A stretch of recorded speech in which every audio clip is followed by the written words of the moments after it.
আজ সারা দিন ধরে বৃষ্টি, তাই আমি ঘর থেকে বের হতে পারলাম না। এখন প্রায় রাত ৮টা বাজে।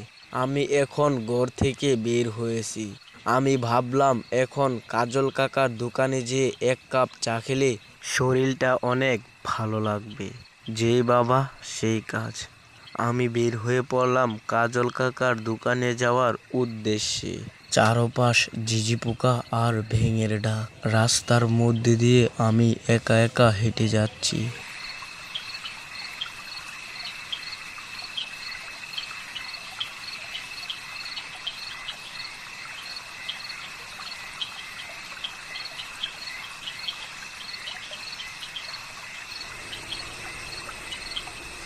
বেশ কিছুক্ষণ হাঁটার পর দেখতে পেলাম আমার বন্ধু আমার দিকে আসছে। আমার কাছে আসতে আমরা দুজন দাঁড়িয়ে পড়লাম। দেখতে পেলাম সে আমাকে কিছু না বলেই আবার হাঁটতে শুরু করলো। আমিও তাকে কিছু বললাম না। ভাবলাম তার অনেক জরুরি কাজ আছে, আমাকে কিছু বলার সময় তার হচ্ছে না, তাই আমি তার পিছনে হাঁটতে শুরু করি। সে আমার থেকে একটু আগে হাঁটছে। আস্তে আস্তে সে দেখতে পেলাম জঙ্গলের গভীরে চলে গেল। আমিও তার সাথে জঙ্গলের গভীরে চলে আসলাম।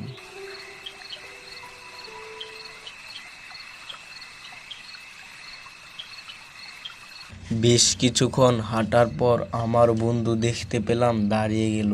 আমিও দাঁড়িয়ে পড়লাম। আমার বন্ধুর দাঁড়িয়ে পড়াটা আমার স্বাভাবিক মনে হলো না। আমি ভাবছি আমি যার সাথে এতক্ষণ হেঁটে আসলাম সে আমার বন্ধু, তো কিছুক্ষণ পর দেখতে পেলাম আমার বন্ধু অদৃশ্য হয়ে গেছে। আমি অনেকটা ভয় পেয়ে গেলাম। আমি আর কিছু না ভেবে আমি সেখান থেকে দৌড়াতে থাকি।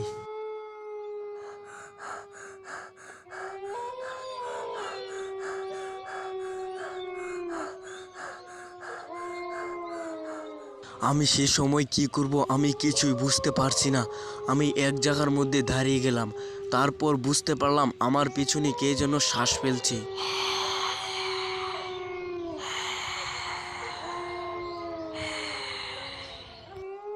সে সময় আমি পিছনে ফিরেই দেখতে পেলাম এক ভূত।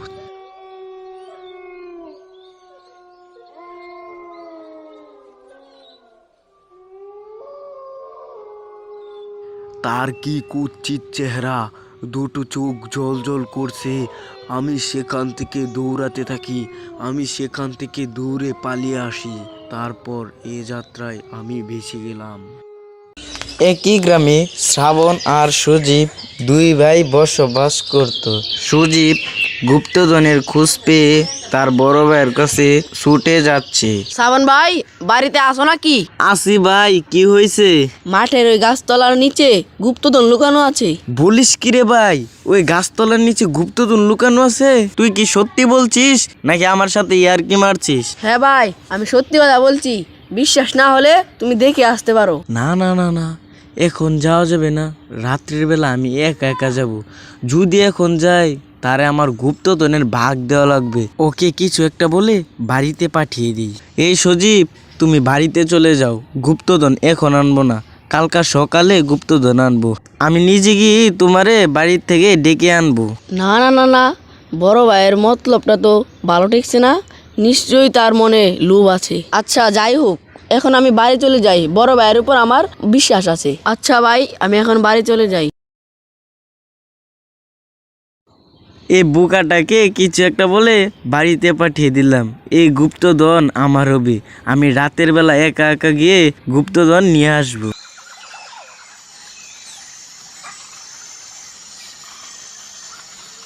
অনেকক্ষণ অপেক্ষা করার পর রাত হয়েছে।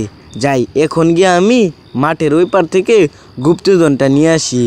আজকে আমি রাতারাতি বড়লোক হয়ে যাব।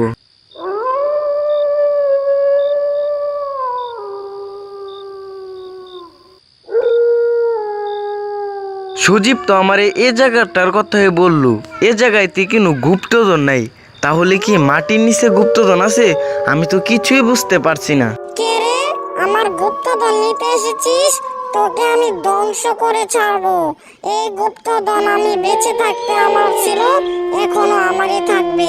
এই গুপ্তধন আমি কাউরে দেব না।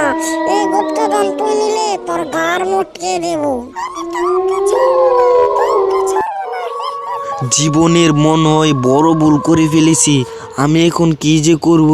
এই ডাইনির হাত থেকে বাঁচতে হলে আমার এখনই পালাতে হবে।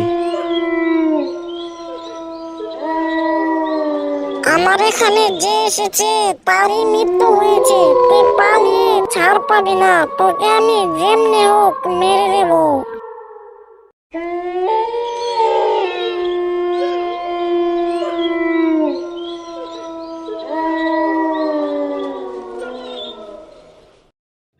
আ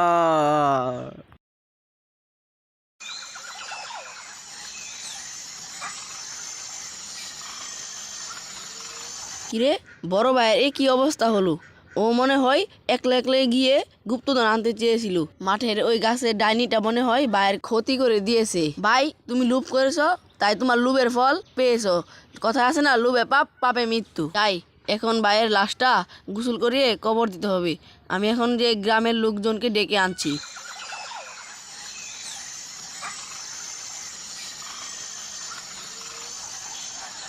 গ্রামে সবাইকেই তো বললাম, সবাই বলে আমার ভাই নাকি লুবি, তাই আমার ভাইয়ের জানাজাতে কেউ আসবে না। হ্যালো বন্ধুরা, এমন ভালো ভালো কার্টুন পেতে আমাদের চ্যানেলটিকে সাবস্ক্রাইব করবেন। সাবস্ক্রাইব করে পাশে থাকা বেল আইকনটি প্রেস করে দিবেন।